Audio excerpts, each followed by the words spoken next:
તો વધુ એક મહત્વપૂર્ણ સમાચારો સામે આવી રહ્યા છે તેના પર નજર કરીશું। તો હાલ જે લગ્ન નોંધણી કાયદામાં સરકાર કરી શકે છે મોટો ફેરફાર, જેને લઈને સમાચારો સામે આવ્યા છે। આપને જણાવી દઈએ કે માતા પિતાને સંમતિ ફરજિયાત બનાવવા વિચારણા કરવામાં આવી રહી છે। તો સરકાર પ્રેમ લગ્નને લગતો કાયદો બદલે તો અભિનંદન છે। લાલજી પટેલે નિવેદન આપતા કહ્યું છે કે અમે 5 મુદ્દાઓમાં સુધારાની વાત કરી હતી, તેમાંથી સરકારે 2 મુદ્દા લીધા છે। વધુમાં લાલજી પટેલે એ પણ કહ્યું છે કે લગ્ન નોંધણી કાયદામાં સરકાર કરી શકે છે મોટો ફેરફાર।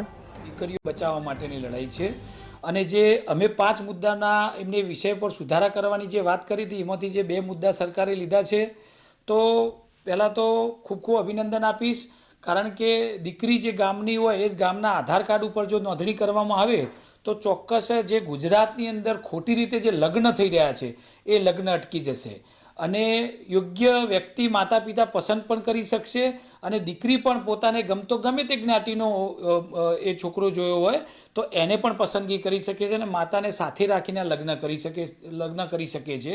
એટલે જો સરકાર વહેલામાં વહેલી તકે જે અમે છેલ્લા 5 વર્ષથી લડી રહ્યા છીએ અને એના પછી લડતના પરિણામ સ્વરૂપે આજે સર્વ સમાજના લોકોએ આ લડત ઉપાડી લીધી છે, દરેક સંગઠને આ લડાઈ ઉપાડી લીધી છે અને જો આ ખરેખર કાયદામાં સુધારો થાય તો ચોક્કસ અમે આખા એસપીજી ગુરુવતી સરકારને ખૂબ મોટા અભિનંદન આપીશું અને આખા ગુજરાતમાં ફટાકડા ફોડીશું।